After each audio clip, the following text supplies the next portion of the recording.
Hello, everyone, and welcome back. We're Astero Sophia Kairos, and I'm Sonia from Celestia Astrology, and I'm here with my good friend Christa from Practical Astros. Hi, Christa. Hi there. And we're bringing you the week of June the 11th to the 18th. And here are the slides. We've got a full moon in Sagittarius coming up to kick us off, a big jovial Jupiterian full moon to look at. And then we've got the sun in Gemini squaring the nodes. Mars in Leo on the 15th will be squaring Uranus. And then Jupiter in Cancer, the biggest transit, I suppose, of the week. Jupiter in Cancer squaring Saturn in Aries. And Mars will enter Virgo, which will see us through the week. What do you think, Christa? Yeah, I'm curious to talk about the sun squaring the nodes because we haven't really spent much time with that. You know, we have talked in length about Jupiter and Cancer squaring Saturn, and we've talked a little bit about Mars and Virgo and a little bit about the full moon. So the sun and Gemini squaring the nodes will be kind of new for this week, but it's a continuation of these stories that have been building. Mars and Leo squaring Uranus, you know, Mars-Uranus squares, as we have seen in recent history, can be pretty loud, sometimes violent, and they get your attention. Luckily, they happen and end pretty quickly. So I think it's good to just kind of look at that, maybe make some plans about the ways that you're preparing for that day. But yeah, looking forward to this week, the last full week of the sun fully in Gemini before we go to the summer solstice next week.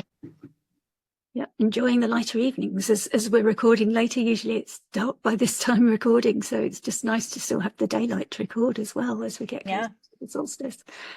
So here's what we're going to be looking at this week. And as always, I always struggle to get it down to 3. But when we've got 2 on the same day, it's worth just doubling up and making a note because they're 2 separate transits, what time we've got them both. So on the 11th, we've got the full moon in Sagittarius. That we've been talking as that's been applying. It's come up in a few of the transits as we saw the moon in Scorpio, just how that intensity was building and how it was affecting the transits last week. So here we come with that full moon coming into its full glory. And then on the 15th, we've got 2 at 9:46 of universal time in the morning. On the 15th, we've got Mars in Leo squaring Uranus. And then at 2:36 universal time, so again, adjust it for your own time zone, that will be the Jupiter in Cancer squaring Saturn. But obviously, the 2 are going to inform the others. Nothing ever happens in isolation when one thing's happening. This Sagittarius moon will be speaking to these, and everything is informing the other. One will be ruling different things. So we see them all speaking together in astrological, sky-based cosmic conversation. And that's why there's so many different threads to pull together with all of them. And it's why we've already touched on some of these as we've been speaking in the earlier weeks as well. And then on the 17th, Mars enters Virgo, and that really concludes this long retrograde that we've been talking about since the beginning of the year. When Mars started its retrograde, it went back from Leo into Cancer and then moved forward. And that's been a long time, but although it's moving forward and it's gone past its shadow, as astrologers, we see that retrograde started when Mars first entered Leo. And then it got to the degree, I think it was 6 degrees that it retrograded from, and it went back into Cancer. And then when it got back to 6 degrees, we talk about it coming out of its shadow. But really, while it's still in Leo, we can see parts of that retrograde story being tied up. And it doesn't totally conclude until Mars moves over that border into a new sign. And that's fresh new energy now for Mars. Yeah. And just before we leave the slide, kind of what stands out to me is, you know, a lot of times in a single week, we might have, you know, the fixed placements or the fire signs, or, you know, it might be focused on one area of a chart. But if we think of the full moon in Sagittarius, the moon is in Sagittarius, the sun is in Gemini. So we have that mutable kind of pinged, which is going to kind of ping into the Pisces Virgo axis, right? The other mutable signs. And then we have Mars and Leo squaring Uranus and Taurus. Those are the fixed. So now we have the mutable and the fixed. And then that's going to affect, you know, Pluto Aquarius. It's going to affect any placements that you might have in Scorpio. It's going to affect that fixed axis. And then we have Jupiter Cancer squaring Saturn and Aries. That's the cardinal, which is also going to bring in any Capricorn placements that you have or any Libra placements that you have. So literally the whole zodiac is being touched by one of these 3, maybe 2/3 of it on the 15th, just themselves, but the sun will be in Gemini during that. So it's really like the entire chart of the transiting sky and in our natal placements will be kind of agitated by these squares and these illuminations of the lunation. And I like Mars going into Virgo, really finishing that Mars Leo story and the cleansing detoxification of getting that story over with to start something new. On the 17th, it really does feel like a good, like astrological detoxification diet to go forward in Virgo. So it just got my attention. I was like, well, pretty much everybody is going to be touched to some degree because it's hitting really all of the modalities. Yeah, and that's such a Gemini thing as well, isn't it? That mutable nature, but also that all the things, you know, I'm going to look at everything here. I'm not going to just focus on one area of the chart. Let's bring in the whole zodiac. Everybody's invited to the party. Yeah, so sociable. So here we have the full moon, and this is happening on the 11th of June at 8:43 in the morning. Yes, 8:43 standard time, which is 7:43 in universal time. And yeah, we've got this beautiful little kitty cat out in the snow, but looking quite confident. And if you know cat language, these ears are quite alert. They're looking for trouble, really. They're not happy content ears. Happy content ears are straight up. Yeah, these ears are like the antennas are tuned into something. Maybe it doesn't realize what they're tuning into, but they are definitely alert. Yeah, it was quite funny when I saw that. It's like, yeah, okay, it doesn't look, it's probably a bit cold and wet in that snow, but yeah, you do worry. And there's just so much going on in this chart. This is happening in the decan of Sagittarius 3, and we've got these notes here, ruled by Saturn and the Sun.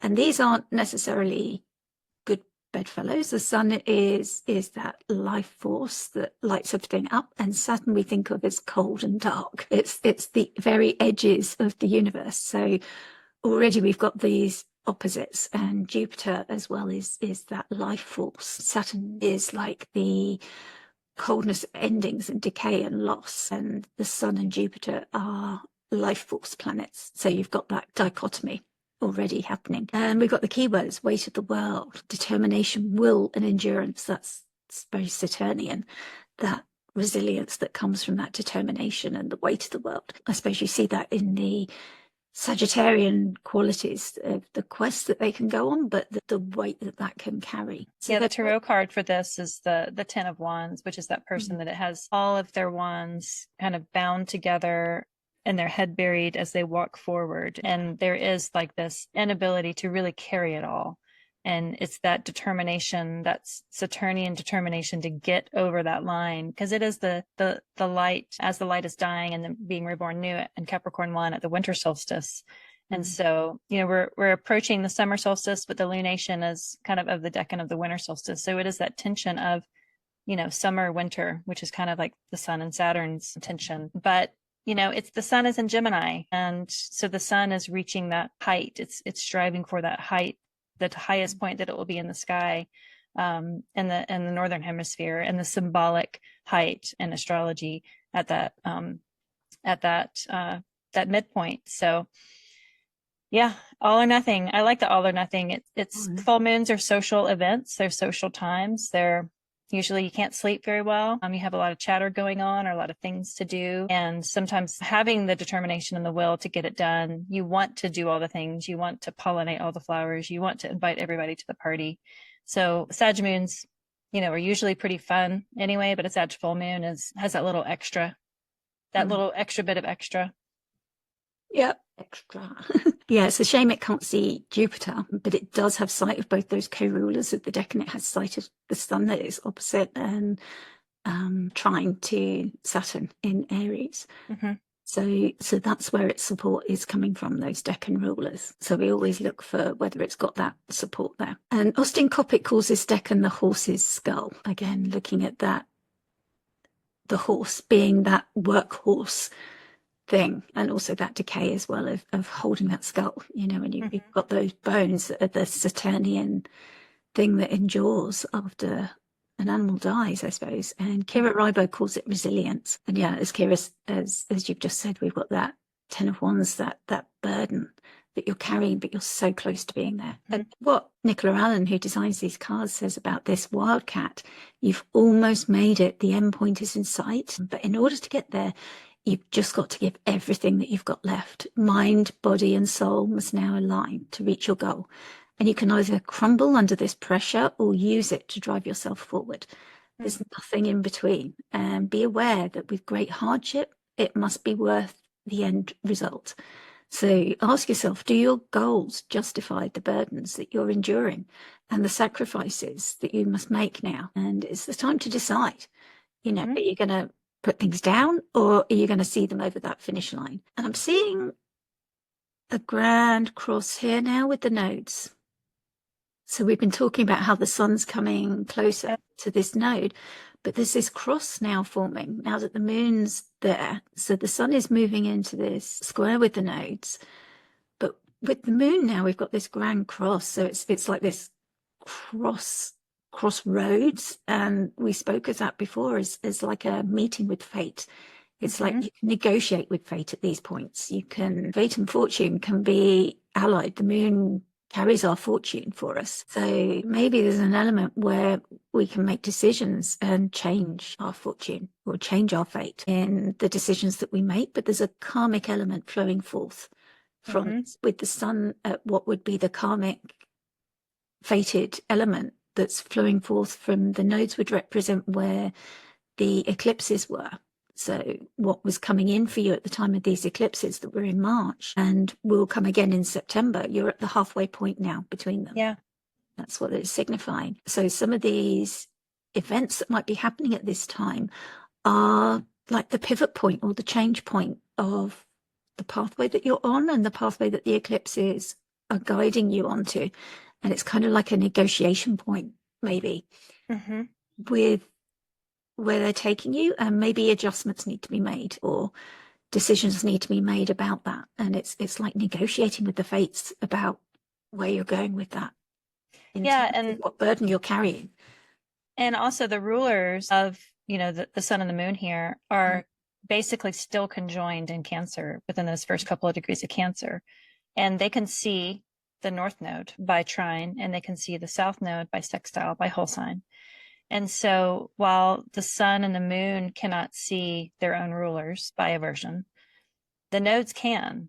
And being at that midway point between the eclipse in March, now the sun is halfway between the eclipse in March and the eclipse in September, it is that crossroads point. And maybe that's a refreshing time of clarity for mutable placements, because that's the complaint that I hear most often from clients when we kind of dig down into their chart and they have a lot of mutability, is like there's not a lot of like certainty of what direction to go, because they can kind of weigh each side and like make a case for each, you know, direction. And sometimes when things are clear, it might feel harsh. It might feel like, you know, an inability to make a choice at that crossroads moment. But that's a really good thing about a crossroads, is like there are clear directions to go, and you're given the opportunity to just make a turn or go straight and don't look back. And this fated moment with the moon and the sun being in connection and in a pretty close, you know, I mean, it's 20 degrees and 39 minutes. And so it is, you know, 2.5 degrees away from exactly squaring the nodes. That's tight enough, you know. And so looking at the mutable axis in your chart and what houses those bring up, specifically the Sagittarius house, it's like, you know, that this is where the light is being shined on. And I think that point of, is it worth the reward that you seek? Is all this effort, you know, are you doing a lot of this work and you don't feel like there's going to be much reward? That's a clear direction of just set the sticks down and just go in a new direction. It's okay to just throw them down before you reach the finish line, because after the finish line, if it still wasn't worth it, then you're going to have that much more energy that you have just wasted to prove a point. I remember I was reading this book years ago. Everyone loved the author. Everyone suggested this book, and I hated it. I just hated the story. I hated the writing. It just annoyed me. And I was really trying to push through and read it. And being a fixed sign, I was determined to finish the book. And finally, I just closed the book and I went and I just threw it in the Goodwill pile and got rid of it and never finished it and never looked back. And I'm so happy that I did that, because I was like, I didn't have to suffer anymore with that stupid book. Just because I started reading it doesn't mean I have to finish it. So If you needed to hear that, that's your sign. Like, if you know it's really not worth it, go ahead and set it down. The other end, if you really want to fight for something, you really want to see something through, it might be worth to forego balanced meals and a good night's sleep and making that social engagement so that you can work really hard to see something done, that the risk is definitely worth the reward.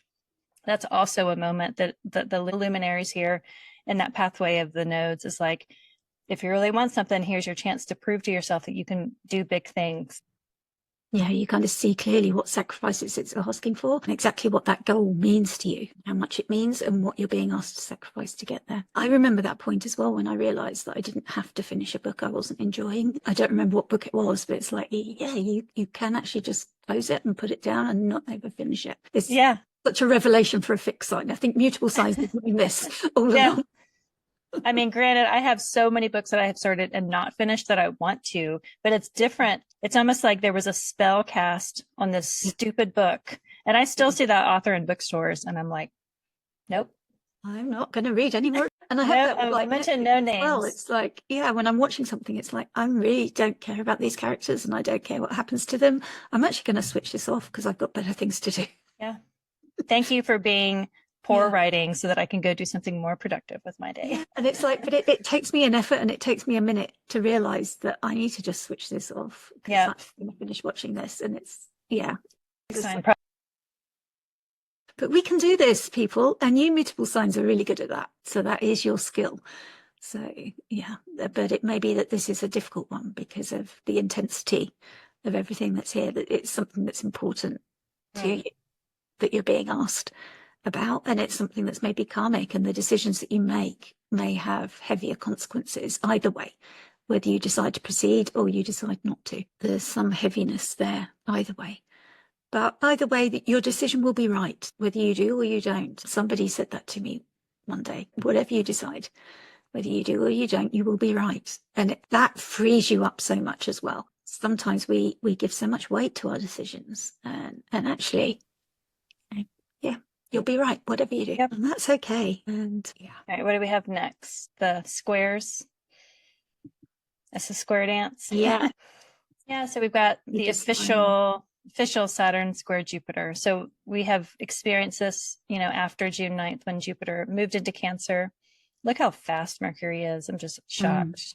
This is just a couple of days after the full moon and Mercury is already 8 degrees after where it was on the full moon. We're not talking about Mercury, but it just got my attention. So Saturn has been in Aries since May 24th and Jupiter's been in Cancer since June 9th. So this is June 15th. This is just a couple of days after the ingress of Jupiter into Cancer, but this is the exact square. And I think that once Jupiter goes into Cancer, we'll feel it enough, especially the build up to the applying aspect of Jupiter and Saturn in that square. Jupiter is in better dignity, but Saturn has the upper hand. And so there's even that tension of, if you just imagine you have two fighters come into the room, but Jupiter doesn't know that it's supposed to be fighting, but it's already in better shape. It's like, it's worked out, it's fit. It's coming into the ring, but Saturn is there waiting to fight. So it's like, it might, to me, like catch Jupiter off guard to kind of have that. I didn't realize that was going to be this kind of a day sort of a thing, but once they get their feet under them, they're going to be better prepared. That's kind of my feeling about it. It might be clunky with that ingress of Jupiter into Cancer, and we'll feel that clunkiness and that buildup for the next 5-6 days as they perfect. But do you have the chart of the dates of when they were? You pulled this up before we started recording. Yeah. So December 21st, 2020, we had that fated Jupiter-Saturn conjunction at 0 degrees Aquarius. I remember that day very clearly. I watched them rise together over this meadow, and there was a geodesic dome and horses, and it was gorgeous and it was clear. I remember very distinctly. But then last August, we had the first square between Gemini and Pisces. And so now we're getting the second square.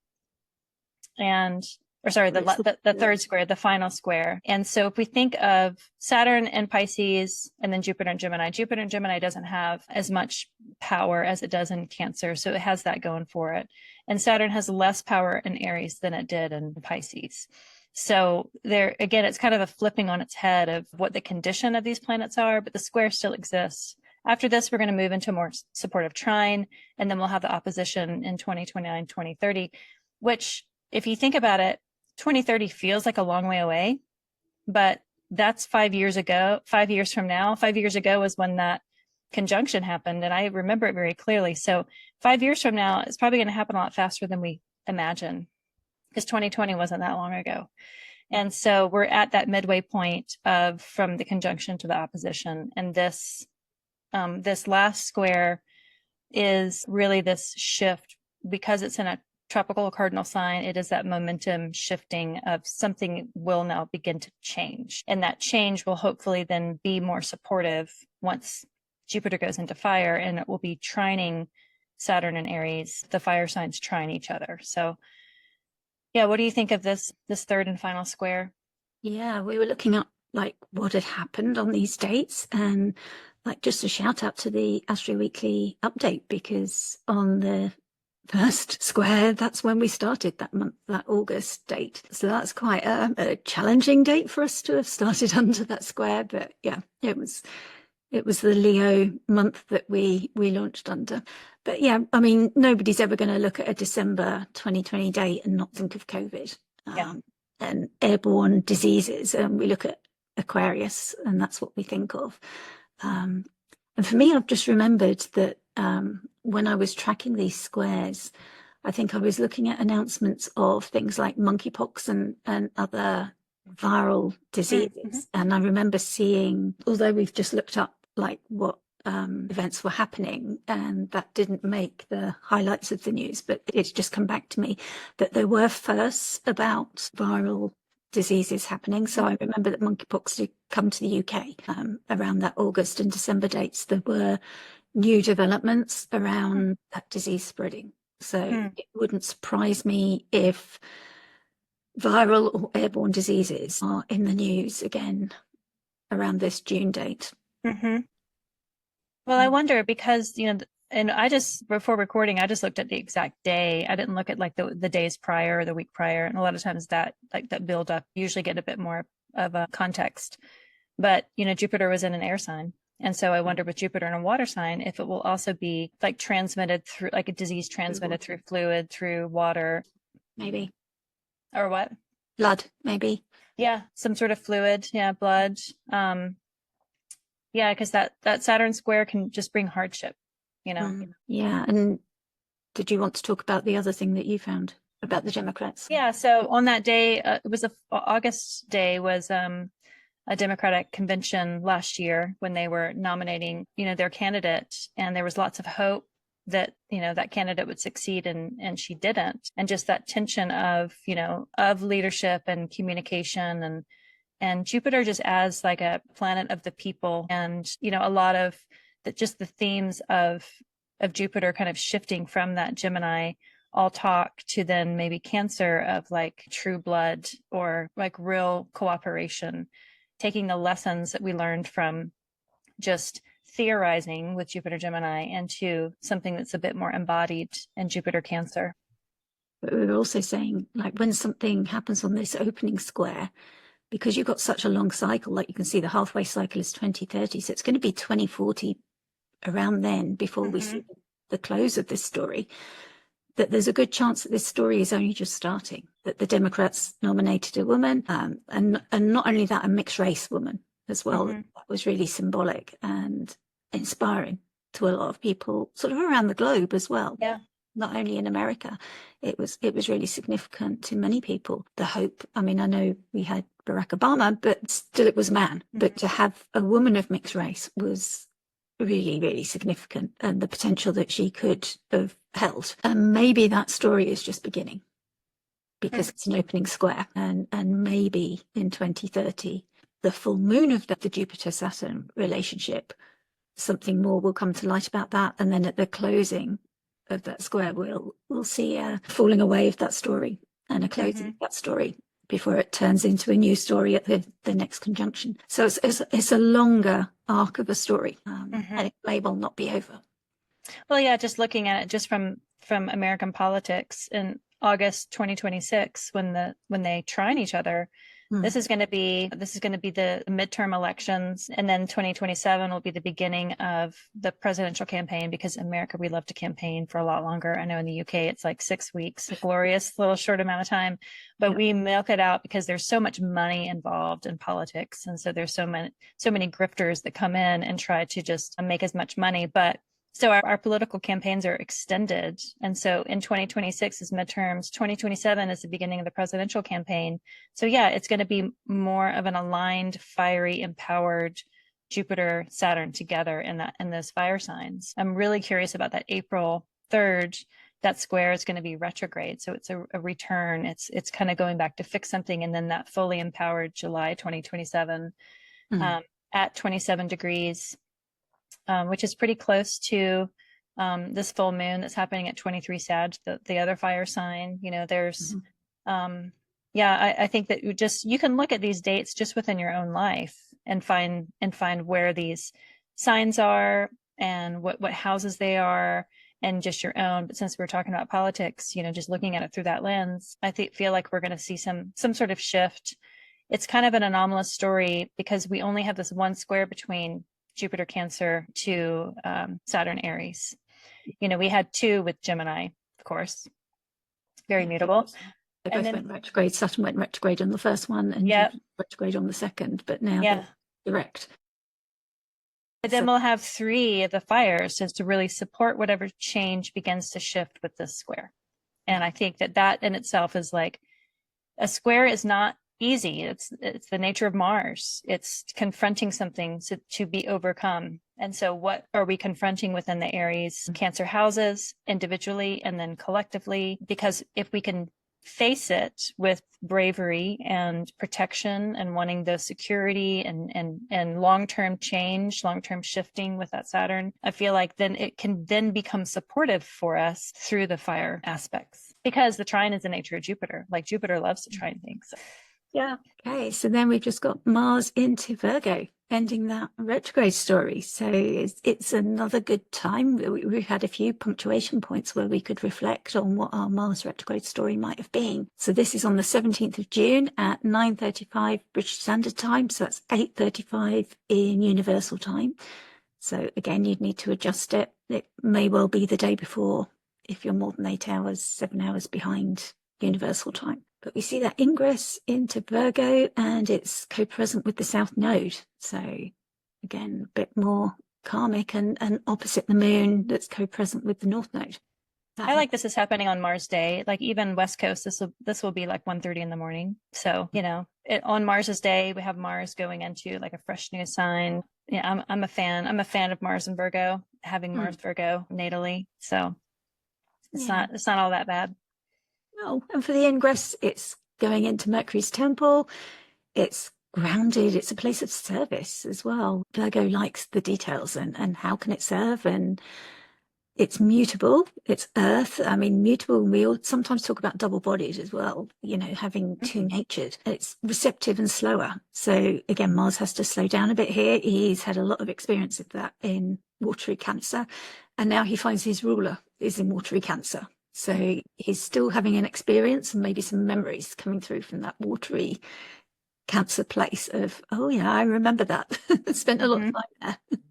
So some memories of that story may still be coming through, but he's like transmuting them, alchemizing them a little bit in Virgo and using them to be of service. And he likes to bring us courage and action and passion and bring us a focus. I mean, I always have more energy, and I tend to like get all my files organized and my desk organized and everything when the moon's in Virgo, when Mercury's in Virgo, or Mars is in Virgo. It's like things get organized and done that I may have been putting off. It's a good time to do that. And sometimes you just don't have the energy or don't want to do it. So watch when these planets go in and just notice how you just suddenly start doing this stuff. Yeah, if you look at the symbol of Virgo, you know, it's that M, and then it has kind of the loop, as opposed to Mercury or Scorpio has like the scorpion tail or the arrow, the point. And just that loop, it feels kind of like that yin movement of like going down, like bringing something from the air and bringing it to the ground, having that Mercury-ness of it, but bringing it to Earth. It also just reminds me of like needlework. So like cross stitch or sewing or knitting or crochet, something to do with your hands, which keeping your hands busy during Mars and Virgo would be my suggestion. Doing something with your hands, getting your nails done, gardening, doing collage, like cutting with scissors, sewing, getting into cross stitch, doing the little, I don't know what it's called, but it's like the little meticulous kind of gluing of those dots to make like these beautiful pictures. Like keeping your hands very busy during Mars and Virgo is like a way to channel the energy of Mars through you and get it out so it doesn't build up and be pent up, and have something then tangible and earthy sense like to show for it too. I think that Mars and Virgo likes to have something to show for all of its efforts, and it can be kind of a productive time. Yeah, getting rid of old papers, shredding, like the satisfaction of shredding paper is a very Mars Virgo thing, as opposed to Mars and Leo, which is like get your burn pile out and just burn the papers. Mars and Virgo likes the satisfaction of seeing the evenness of a good shredded paper file. But I mentioned early at the beginning about it being kind of a detoxification of that Leo, the retrograde across Cancer Leo. It's fully out of that now, and so what new, fresh, just physical diet, can you do to kind of cut out sugar, excess salt, processed foods, processed meats, take out, like have like a budgeted food diet for like 10 days just to see how your body feels. Drink water before you have your coffee, like all those really functional health things that we associate with Virgo, giving Mars something to do with it, like keeping track of your food or weighing yourself each morning or limiting coffee, not having caffeine, in the middle of the day, that sort of a thing. Like give Mars a job and you can ride it a lot more gracefully than if you just let him run haywire. Yeah, I do find, especially these signs where Mars doesn't necessarily have a lot of dignity, it helps to give Mars a job, like you say, because Mars will find something to do and you might not necessarily like what he finds to do. So if you can decide what needs to be done, what you need doing, and give that job to Mars, that's a lot more productive. I always decide what he needs to do before he goes into Virgo. Yeah. Give him a job when he walks in the door before he just starts rummaging around. It's also got a really great supportive sextile from Jupiter there. That's like the tightest aspect that it has. It can see its ruler Mercury by whole sign, but it's quite a number of degrees away. But I do like the sextile from Jupiter, and we'll have that just by whole sign the entire month of June and into July. Yeah, that's really nice. The only other thing is that he's averse to Aries, where he's ruling all those planets.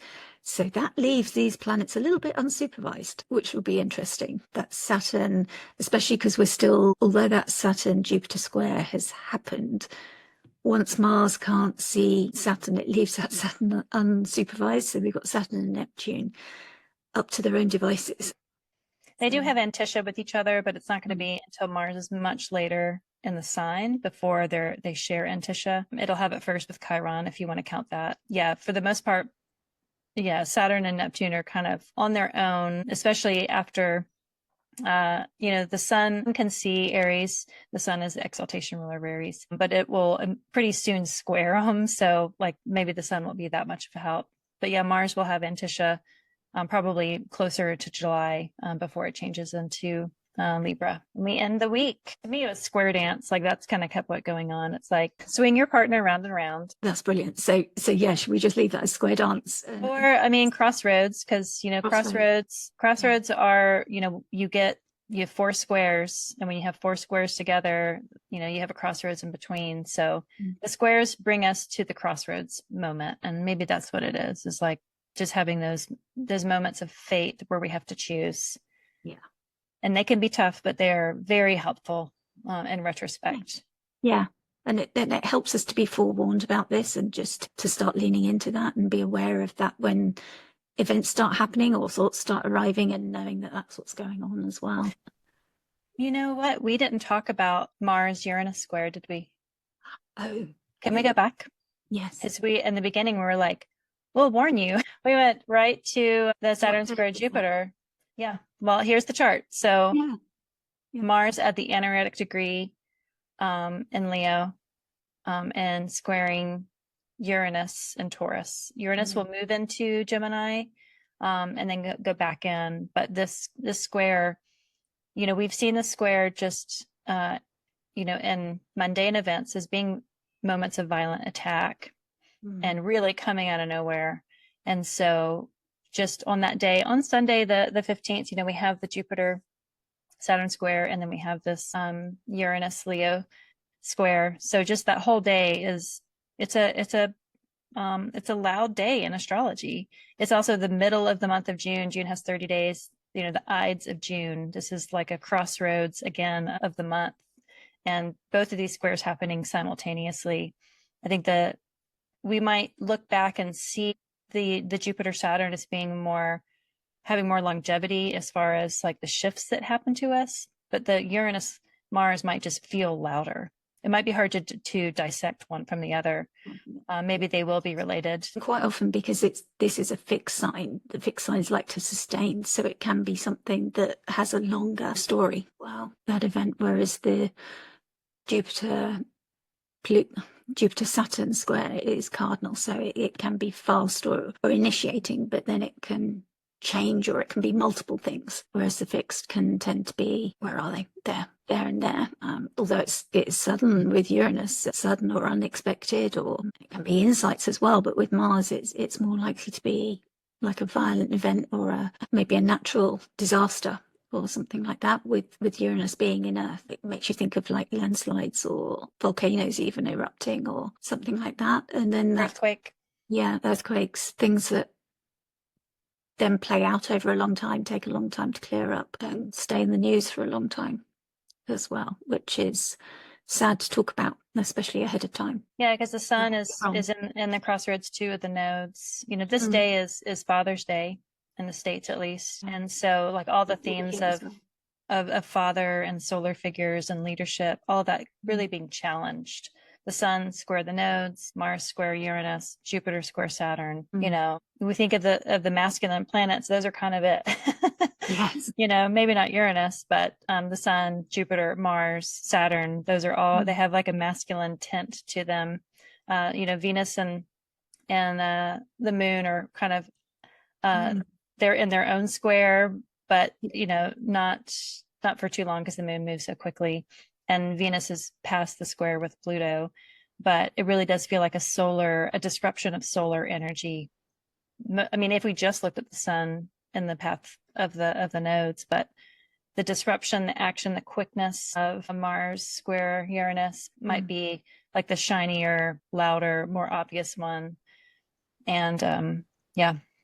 I'm glad I remember that. I was like, I feel like we missed something, like a big bang. Yeah, we did. It was important to add that in. That's how we'll end the week. Yeah.